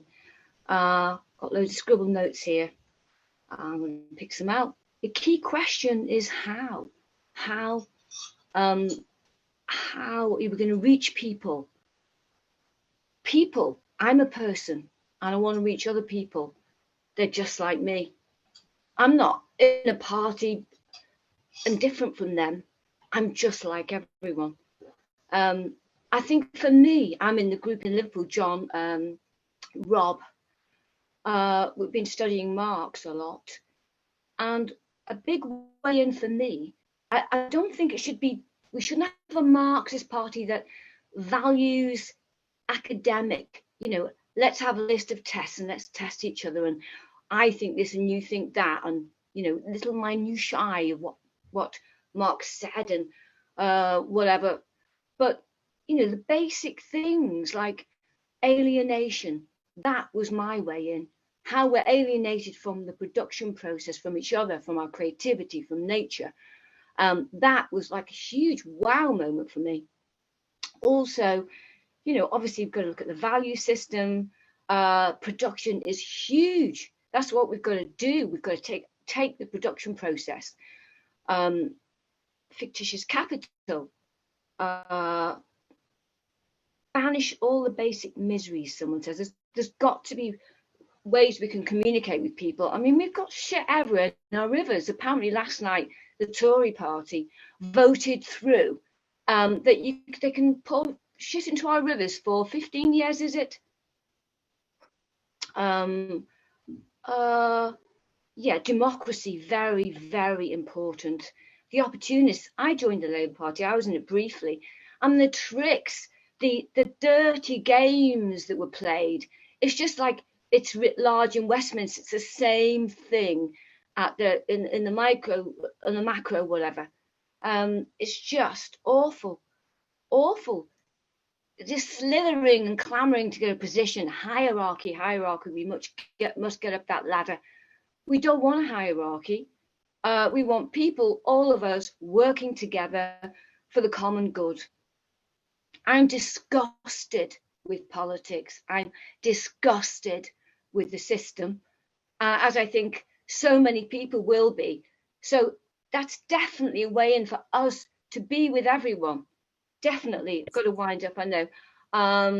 Right. Frankness about the climate, you know, honesty, the violence that's being committed against us as a result of the system. Media is huge. Reveal the psyops against us, the divide and rule. And let's have some good news. Let's get a program there about us all starting to come together. And it's going to be huge. And it's good news. What else? Wars, you know, healthcare, yes. Okay, comrades, can you wind up now, please? Oh, just one thing. It's already there in little bits. Like, for example, had to contact HMRC yesterday on behalf of a pensioner. And, you know, they charge on a premium number, an 090 number, even to speak to HMRC. So they have looked all around the website.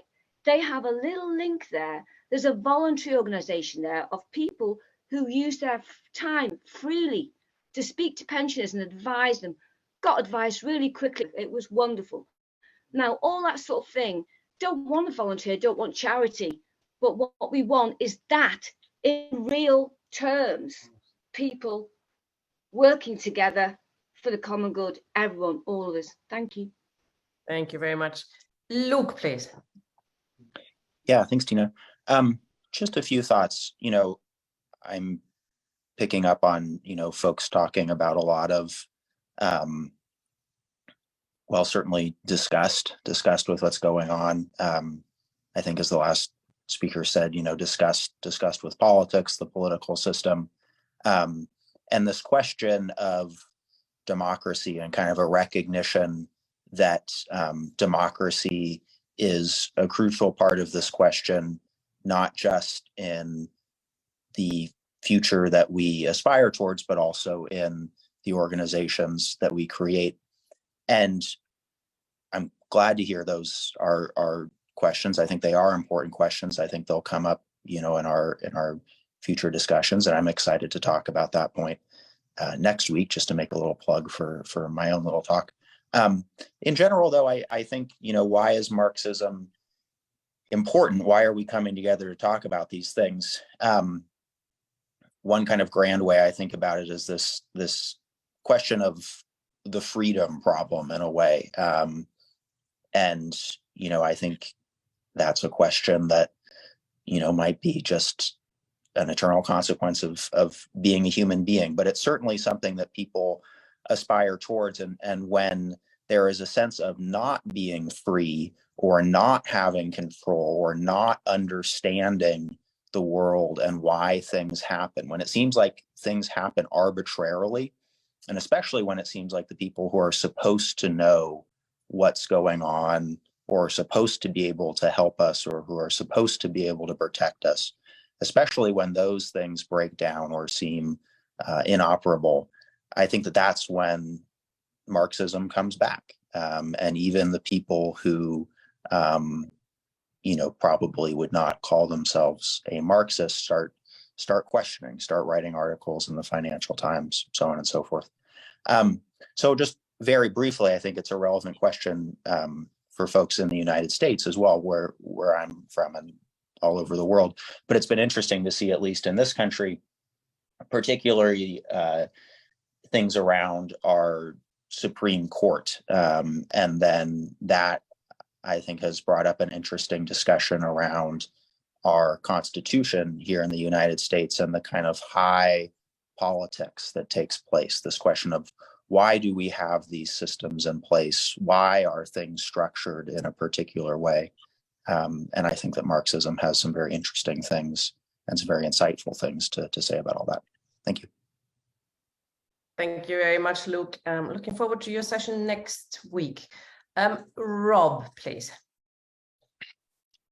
Yes, again, well done to Nick and Ian for laying out the program of this group, which, you know, is probably the first group I've been a part of that I feel has a message that I can agree with and a message I can get on board with. I've been a communist probably my entire political life, but I've always found it impossible to enter into groups because of, you know, I read the Communist Manifesto when I was 17, and I went to a Socialist Workers' Party meeting and was immediately faced with something that I didn't relate to what I just read.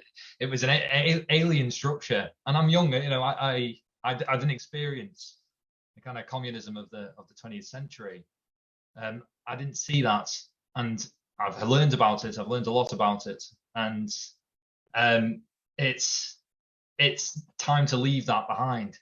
And there's too much in the left of us being hung up on the past and hung up on what was and what failed to be in that time. We need to be looking forward and putting our differences aside, because this is what I love about this program in particular, is because it encourages us to put our differences aside and to think about the common goal. So there's been a lot of questions here about how do we achieve this? How do we unite people like this? And the reality is, you know, even a rudimentary study of Marx will allow the scales to fall from your eyes to a certain extent.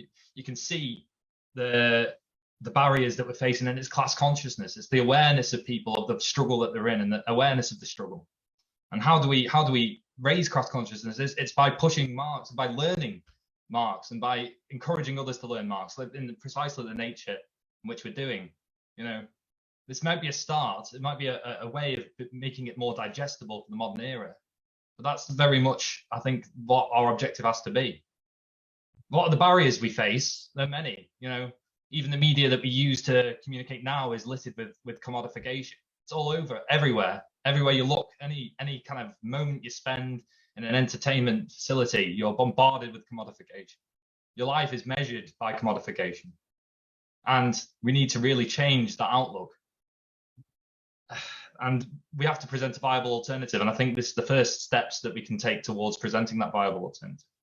What is the world likely to be like in the future, in this world? So I'd just like to say that, you know, for the first time, I've got some hope about this movement. And I'd like to thank everyone that involved in organising it for that. As are you, of course, Rob. You're going to speak in the series. Looking forward to it.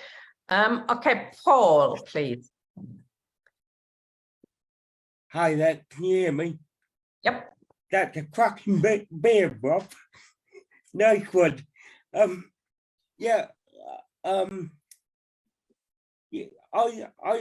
always got short of calling myself a Marxist because, like Nick said, I think often I find that some people that are self-confessed Marxists, when you really get down to it, I find that sometimes they're not as left-wing as they think they are. And secondly, I often find that they talk in a language that makes me wonder whether they understand what they're even saying. So there's that side of it for me. A couple of things that are concerning me, although is that I'm a bit frustrated that obviously after the, to answer Carol's point really, although Corbyn failed to get elected in 2017, I think the circumstances of the working class as a group has now shifted somewhat since, because unions are now getting more and more militant, and individual branches now, if their bureaucracies are not up for it, individual branches have people now that are organising themselves despite what the trade union bureaucracy. So there's a note of positivity there. But one thing that did disappoint me was that since I left the Labour Party and I first heard of Enough is Enough, and I thought, great, there's so many of us signed up within the first few days of it setting up. And then I realised that the person behind it was the editor of the Tribune, and therefore they don't really see outside of the Labour Party box. So what disappointed me was that they obviously they can get all these people to their rallies, which is good, of course. They can form local groups and so on, I think. But it's not a vehicle to take over the reins of the state. Now, until you do that, then you come back to that question of how. And it strikes me that learning what Soviet were, or what Trotsky's model of Soviet were, it strikes me that if enough is enough, it does not have all these local groups. If they start to learn what Soviet were, workers' councils and everything, then enough is enough could actually be that big kind of blueprint in a way. My final worry is that I'm slightly worried about elements of the green movement, and I know, Tina, you know a bit about this. I'm coming up against people, obviously we're all worried about the climate emergency, but I'm coming across a particular group of people that buy into this idea that, overpopulation is the problem, well, that bollocks, pardon me. And the second thing is, I'd also heard a friend of mine use the argument, and this is somebody who claimed to be a socialist, that technology is the problem.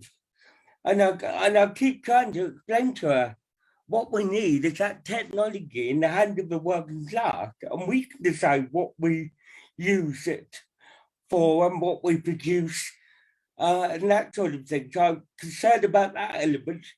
And finally, I just want to say solidarity to you, Tina, over the red line situation. I thought you were very unfairly treated from what I've heard of the situation. So solidarity.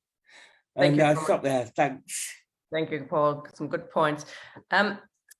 Got a speaker here wants to speak called Anita Patel, but you don't look like an Anita Patel to me. Hi, thank you very much. No, we're sharing an account here. My name is Gary Osterlenk. I want to raise a question that is a huge question for me, a very practical question as well, and it has been for all revolutionary socialists ever since the 1840s and 50s, which is how do we maintain our politics, maintain our clarity about where we want to go, and get that message across, whilst at the same time actually intervening in the class struggle and being where the working class are and being part of the labour movement. We cannot, as revolutionary socialists, be sort of clapping from the sidelines or even preaching from the sidelines. We have to be involved in the struggles. In fact, we have to be some of the best class fighters. But the more that we do that, whether it's within political parties of the left, of workers, such as the Labour Party, or within the trade unions, there's always almost like a law of nature that drains out of us our revolutionary socialism. And for those of us in the UK over the last 5, 6, 7, 8 years, we've experienced that so intensely with the Corbyn project. I mean, Nick talked about it, and I've found the same as well. that I found myself becoming almost like a warrior for reformism, and not having a voice for revolutionary socialism. And I know that one of the things that would have made a big difference to that is if I'd been in a party. The trouble is, a party is a very difficult beast to create and maintain, because on the one hand, you get, we talked earlier about the sects that sit outside the labor movement and preach to the labor movement, and they are definitely not revolutionary socialist parties. And then you get the groups that become almost sort of conspiratorial and secret within the labor movement, within the Labour Party, for instance, and completely lose their revolutionary politics. And more importantly, they completely lose their democracy because they are secret and sects. And it, you know, I mean, so as part of the preparation for this workshop, I started reading things that I'd never read before from the 19th century by Marx and Engels. And one of the things that really shook me was reading a scathing attack by Marx on his own comrades in the 1870s in response to the formation of a new workers' party in Germany, which was actually a mass workers' party. So it wasn't a group of a few hundred people or even a few thousand people. And he fiercely attacked his own comrades for abandoning revolutionary socialist scientific ideas and theories and program. I mean, it's quite amazing. The two things that came out strongly was, one, he attacked them for giving credence to the state by calling for the state to do things for the workers. And the other thing he attacked them for was losing clarity, scientific clarity, about the nature of profit and waged labor. Very technical things, right? And he was quite right to say that if we lose clarity about our science, political science, then we're lost. And I apply that now to momentum in the UK, for instance, and I think, my God, why on earth do we even sit in the same room with them, in a sense, or give the appearance that we were on the same side as them? Because they are utterly about reformism, giving credence to the state, and losing clarity about the nature of exploitation. So, yes, please, I'm desperate for a new party, but I don't think we can put our differences aside, because our differences matter. And it's the differences that have created these different groupings. And what we need to do is actually thrash it all out. Not put them aside, but embrace them and work out what's right and what's wrong and persuade each other. Thanks. Absolutely right. And I think that's actually where I was going to disagree slightly with Rob earlier, that we should put our differences aside. I don't think that works. That will lead to a sect culture again. We've got two more comrades with their hand up. I have to ask you to be very, very brief. We're not going to finish by 9, but we're trying to keep it within sort of 10 past 9 if possible at all. So be very brief, please. First, Steve. Thank you, Tina. I suppose I'll say, I think I'm unmuting myself. There we go again. Yeah. I think the first thing I'd want to say is I don't call myself a Marxist. And therefore it makes no sense for me to call for a Marxist party. But I am that in the sense that Marx said once, I'm not a Marxist. And I think there are some ways in which the term obscures really what we want to be talking about. So I don't know that it necessarily helps us. I mean, the question is posed, why Marx? And I'll just make my brief answer on why Marx. But I was wondering, which Marx are we talking about? And if we see the SWP, AWL, CPGB, CBB, SP, there's a lot of different Marxes out there. And in a certain sense, that's what we want to think about. And the point just made previously, Marx attacking other Marxists in the German Social Democratic Party. Why? So the question, first of all, why Marx? Why read Marx? Why study Marx? Because Marx made a huge step forward in science, in scientific method, in a scientific understanding of capitalism and the working class, and in class society, and in philosophy, and in political economy, politics as well, by the way, not just economics. And in historical materialism, the idea that we must understand history. I mean, Lenin understood the history of Tsarism, or Marx understood the histories of the countries he was talking about. and how capitalism had evolved in those countries to its current state. And therefore the contradictions, the developments of ancien regimes, and objectively those regimes that could turn into revolutions because of the contradictions in the case, for example, of Tsarist Russia, between the development of capitalism and the Tsarist regime. Okay, so there's why Marx. Okay. If we go to Marxist politics, however, I think can I make any sense if we think of three trends that we see in our own movement? Number one, which has already been mentioned, left reformism in this country, very powerful here in Britain.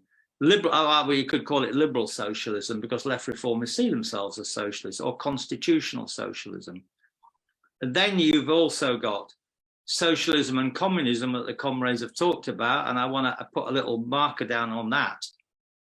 And then finally, we've got left communism or ultra-leftism, or what Lenin called left-wing communism and infantile disorder, which is close to anarchism, revolutionary phrase-mongering, revolutionary braggadocio, you know, boasting how revolutionary we are, workerism, economism, all those trends that Lenin fought against and Marx also fought against. So we can't just attack left reformism, we have to also differentiate ourselves from left communism as well, which isn't really communism, by the way. Now, so somebody said socialism and communism, and I agree, and I'll finish on this point, Tina, and I will do that. But they're not the same, socialism and communism. I agree with Lenin's point, and he got it from Marx, that socialism is the lower stage of communism. So they're not the same. Well, that'll be something to argue about. Some people say, well, socialism is easier to tell people about socialism, and it'll be more popular than if we say the word communism. Everybody will hate it because of the Soviet Union, but that's not really a very good argument at all. But I think the essence of it'd be better to call Marx a Republican socialist or a Republican communist, by which, of course, and I think I can prove that point, by the way, by which we understand that Marx understood the importance of transitional politics. That's what makes Marx different from the ultra-lefts. The essence of transitional politics, the idea that society is in movement and that we work within those movements. And so I can't develop that idea just now, but Republican socialism and Republican communism would be a much more scientific idea of where our politics should be right now. We'll be discussing more of that next week on the question of what is socialism, for sure. And I'm quite surprised you bring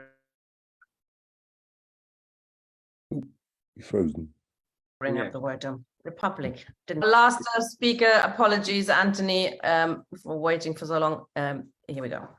Couple of minutes, 2-3 minutes, if you can, comrade. Oh, comrade, you're muted. I think there's something wrong with your microphone. Nope, can't hear you, I'm afraid. Oh man, you waited all this time and now your microphone doesn't work. I'm sorry, comrade. Try and maybe work it out for next week. Can't hear you. Sorry, comrade. Hopefully it works for next week. Apologies, comrade. I have to switch you off now. Okay, a lot of very good points made today. Some twice, sometimes some 3 times, but doesn't make them any worse. But few good questions. Should we call ourselves communists? We've had this discussion actually preparing for this series. Should we reclaim communism? Is it too linked with Stalinism? Can we get it out of the hands of the Stalinists? Or should we do could we call ourselves socialists? Does that not mix us up with the Labour Party, etc.? And key question, of course, how we're going to do it. Ian, I'm going to bring you in first, and then Nick, you go first. 5 minutes if you can to answer some of these questions. Any term we use, we're going to have to define. I mean, it was the Bolsheviks were part of the Russian Social Democratic and Labour Party. I don't think anyone wants to reclaim Social Democrat particularly. We may as well reclaim communism as good as anything else. And etymologically, I quite like it, to have or hold in common. And it was the manifesto of the Communist Party. And for those reasons alone, I just want to reclaim it. Interesting that, isn't it? The manifesto of the Communist Party, no such organisation existed at the time. It was the Communist League. It wasn't called the Manifesto of the Communist League. It was called the Manifesto of the Communist Party. So what was Marx? Why? I would argue that the Communist Party is the proletariat politicized for its own liberation. And that's the Communist Party. Within that, there may well be loads of different organizations. And what we're going to be completely surprised by is the form taken by organization in the future. Because historically, that's what we tend to see, that our consciousness actually lags somewhat behind, you know, the material force that will be a proletariat politicized for its own liberation. So when we think the party, I think it's the proletariat politicized for its own liberation. Within that, I think we need to play a leading role. And we can call that a party if you want. I'm happy with whether we call it with a big P or a little p. I don't care really. You know, we need a party. You know, my earlier attachment to the Council Communists was my means of breaking with Stalinism, but it doesn't make me an ultra left. I think we need a party, and let's have a think about revolution as well. All my experience is that socialists, communists, they're always talking about revolution, never talking about socialism. Well, you know, let's talk about the thing that's really good, the thing that we have to look forward to. Because at the moment, what we have is capitalism in terminal decline. And how many of us is it going to take with us? You know, how long did it take for the Roman Empire to collapse? In the end, the Roman Empire collapsed through the contradictions within itself, just as feudalism did, and now capitalism is as well. We may as well be open about our ideas, because their ideas are the only thing we've got going for us. We haven't got vast numbers. And revolution isn't insurrection. There may well be insurrections along the way, who knows? But revolution isn't the same as insurrection. Revolution is the radical transformation of society. And that may take a whole range of different forms. It could be that, who knows? I think it's unlikely that the bourgeoisie will say, well, we agree with the force of your arguments, we'll call it a day. Over you go. So sooner or later, someone's going to have to take power, and it's not going to be necessarily. I mean, you know, look what they did to that poor. The leadership of the Conservative Party was trounced by the bourgeoisie for stepping out of line. So God alone knows what they would actually do to a militant working class. So we need to be prepared to even think about those kinds of things, but we need to be honest about it as well. And I think, but I mean, I've thoroughly enjoyed this evening, and all the contributions that have been made have been excellent. And I look forward to all the future ones as well. Indeed. Thank you very much, Ian. Nick, 5 minutes to sum up. Okay, well, first of all, I really enjoyed the contributions from everybody. Thanks very much. And there's so many points, so many issues that we're, you know, clearly going to have to incorporate into the program as we plan to go forward. I ran out of time to deal with things that I wanted to deal with. Will says I was too enthusiastic. I was never enthusiastic about my Catholicism, I can assure you, but I am enthusiastic about the idea of getting rid of this system. I liked what Anne McShane had to say about talking to people, because actually what I find is that most workers, most working class people are more open to debating and to discussing the ideas that we've been touching on here than people in the Labour Party who don't want to, you know, don't want to be bedeviled with socialist ideas or this, that, and the other. That will, you know, no, you're going to frighten people off. Whereas actually the people outside, there are hundreds, if not hundreds of thousands, and potentially millions of people, if you had simple conversations with them, would readily agree with you. But they would say, yes, but we don't have a party that's saying that. The only party that we've got is Labour. So what do? We don't want the Tories in. So we're going to have to vote Labour. But, you know, if you were big enough, or if you were serious enough, if you had enough authority, we'd consider voting for you. So all of these things, people, a lot of the points that people raised was how. And I'm not going to give you a panacea. I'm not going to give you an answer now, because we'll have to deal with those in the future issues. But one thing I'm going to say, it's not going to be done overnight. It's not going to be achieved overnight. If you think that our project, unlike most of the so-called revolutionary left, our project is a majoritarian transformation. It involves the majority of people, the majority, that's the working class, the majority of the population participating in a democratic transition to a new society. It's not a minority insurrectionist. It's not a minority SWP or Socialist Party that's going to ride a strike wave into number 10 Downing Street. It's just not going to. So if we're posing that, you know, we have to be serious. We have to think, well, if we want to get from here to there, how are we going to do it? And like any family, if you're going on holiday, first of all, you need to know where you're going. I mean, I have heard of people that, you know, don't decide, but that's perhaps the exception. But you need to know where you're going, and where we're going is the seizure of state power to abolish classes. And then you mark out your steps on the route, on the way, and it can be done. And this sort of ties in with things that Gary said towards the end, and other people. Marx and Engels had both become communists and revolutionaries when they met properly. It was the second time they'd met, in August to September of 1844, and they had 10 days together in Paris, where they realized that, contrary to Marx's initial reaction to Engels, that they both had so much in common, and they embarked on a lifelong struggle together for their ideas. And when the Communist League asked them to write the manifesto, which they did, it came out, and they both went to Germany when the revolutions of 1848, they both went. And they were communists, and they were on the extreme left of the fight for democratic rights. And Marx became the editor of the, if Tina will correct my German, Neue Rheinische Zeitung. Pretty good. Okay, thank you. And in the course of June 1848 to May 1849, between the two of them, that paper published 220 articles. And that paper became the leading paper for the struggle for democracy. And Marx and Engels played a prominent role, and Marx, as the editor, played in effect the leading role.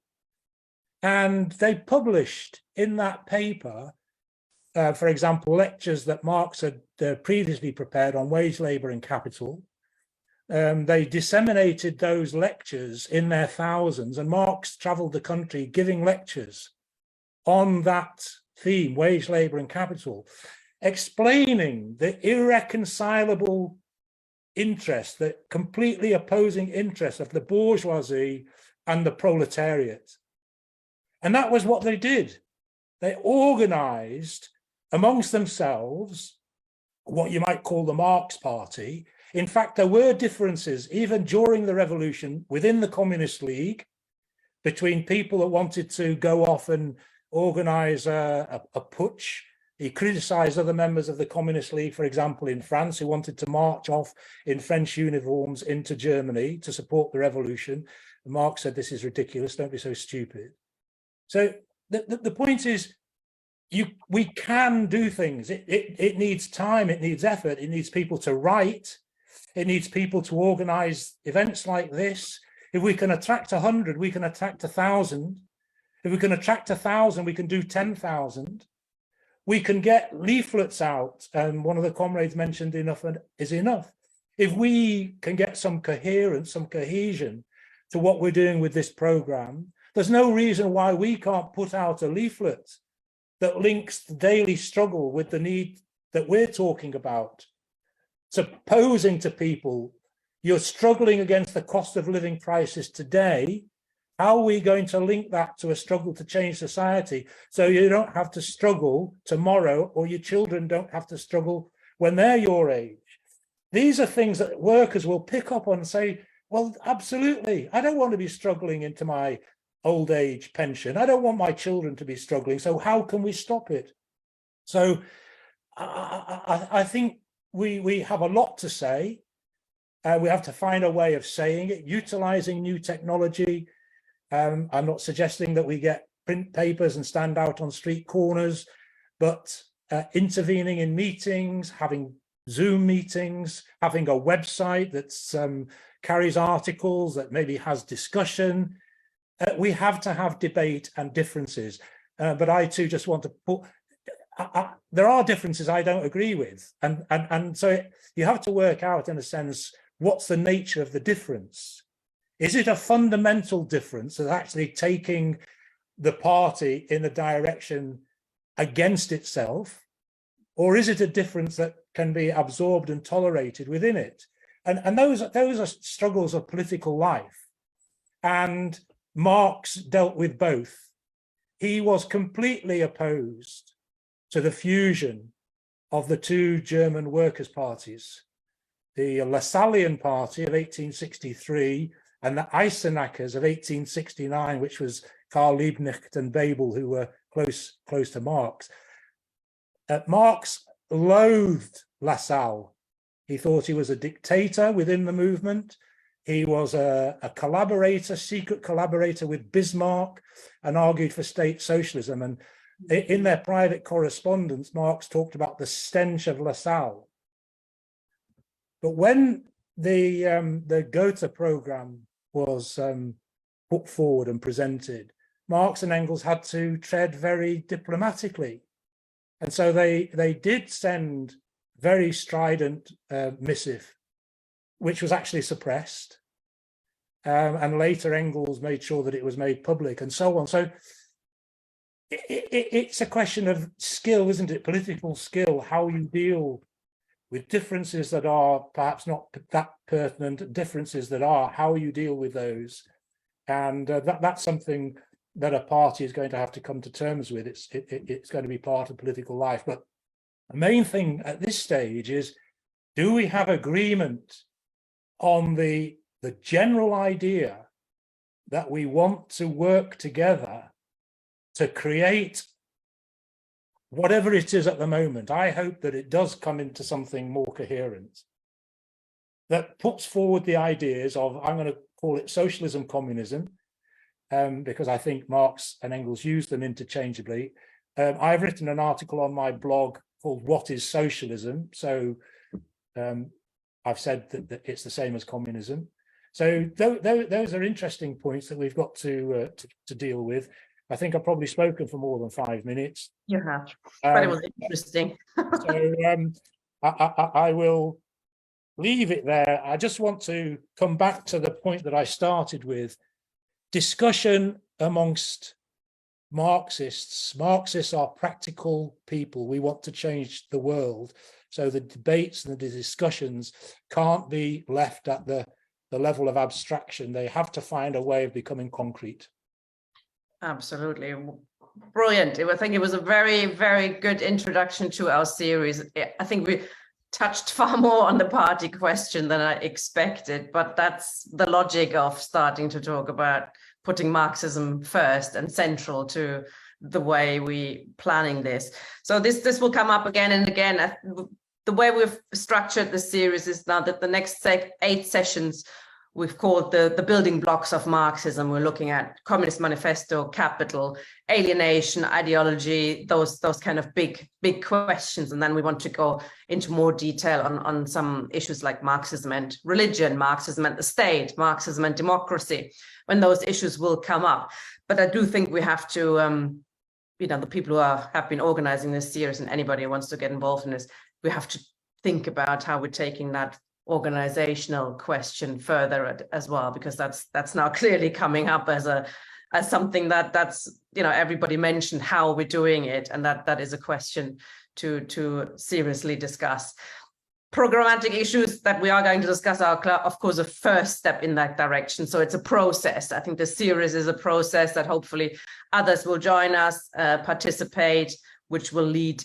The logic of it leads into the direction of organizing the Marxists as Marxists, quite rightly, and on a democratic basis. I hope we see many of you again and others next week, next Thursday, same time, same link you can use.